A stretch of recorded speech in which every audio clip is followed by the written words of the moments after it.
আসসালামু আলাইকুম ওয়া রাহমাতুল্লাহ। সারা বিশ্বের সংবাদ 7.3 মিনিটে আপনাদের সকলকে স্বাগত। দেশের প্রধান দৈনিক পত্রিকাগুলো তাদের শিরোনামে যে খবরগুলো গুরুত্ব সহকারে ছাপিয়েছে তাই নিয়ে হাজির হলাম আপনাদের সামনে। আশা করি সাথেই থাকবেন। শুরুতেই থাকছে যুক্তরাজ্যের নির্বাচনের খবর। যুক্তরাজ্যে স্টারমার সুনামি। মোট 650 আসনের মধ্যে 412 আসন পেয়ে নিরঙ্কুশ জয় লেবার পার্টির। লিবারেল ডেমোক্রেটিক পার্টি পেয়েছে 71 আসন, কনজারভেটিভ 121 আসন পেয়েছে। 200 বছরের মধ্যে বড় পরাজয় ঋষি সুনাকের দলের। 2 দশকের মধ্যে সর্বনিম্ন 60% ভোট। 14 বছর পর ক্ষমতায় লেবার পার্টি, প্রধানমন্ত্রী স্টারমার। বাংলাদেশি বংশোদ্ভূত 4 নারী ফের জয়ী। তারা হলেন রুশনারা আলী, টিউলিপ সিদ্দিক, রূপা হক, আফসানা বেগম। বাংলাদেশি কমিউনিটি আমাকে সমর্থন করে, জয়লাভের পর বলছিলেন টিউলিপ সিদ্দিক। মানুষের সেবায় সেই নিষ্ঠার সঙ্গে তার দায়িত্ব পালন করবে বলছিলেন মেয়ের টানা 4র্থ জয়ে উল্লসিত মা শেখ রেখানা। কিয়ার স্টারমার যুক্তরাজ্যের নির্বাচনে আইনজীবী থেকে প্রধানমন্ত্রী। নিজেকে প্রায়ই কর্মজীবী শ্রেণী পরিবার থেকে উঠে আসা মানুষ হিসেবে বর্ণনা করেন তিনি। এবার তার নেতৃত্বেই যুক্তরাজ্যের নির্বাচনে লেবার পার্টি নিরঙ্কুশ জয় পেয়েছে।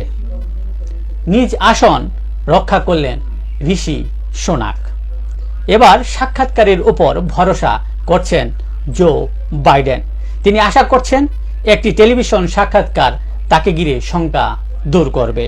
তবে কোনো কারণে এবারও বিতর্কের মতো অবস্থা হলে বিষয়টি তার পতন ডেকে আনতে পারে বলে পর্যবেক্ষকদের শঙ্কা। রুশ মার্কিন চুক্তিতে নিষিদ্ধ ক্ষেপণাস্ত্র মোতায়েন হয়নি, পুতিনের অভিযোগ অস্বীকার ডেনমার্কের। গাজায় যুদ্ধবিরতি নিয়ে হিজবুল্লাহ ও হামাস নেতাদের বৈঠক। যুদ্ধবিরতির আলোচনার মধ্যেই গাজায় ইসরায়েলি হামলা, হামাস ও ইসরায়েলের সংঘাত।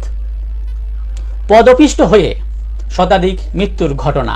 উত্তরপ্রদেশে নিহতদের পরিবারের পাশে রাহুল গান্ধী। ইরানের প্রেসিডেন্ট নির্বাচনে দ্বিতীয় দফায় ভোট গ্রহণ। গতকাল সকাল 8টা থেকে সন্ধ্যা 6টা পর্যন্ত এই ভোট গ্রহণ অনুষ্ঠিত হয়। এই ছিল দেশের প্রধান দৈনিক পত্রিকার শিরোনামে উঠে আসা শীর্ষ সংবাদ, যা নিয়ে এতক্ষণ আপনাদের মাঝে উপস্থিত ছিলাম। আশা করি আপনাদের ভালোই লেগেছে।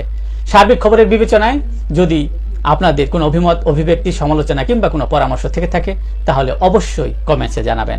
আর যারা এখনো আমার আইডিটি ফলো করেননি অবশ্যই ফলো দিয়ে রাখবেন প্রতিদিনের আপডেট খবর পেতে।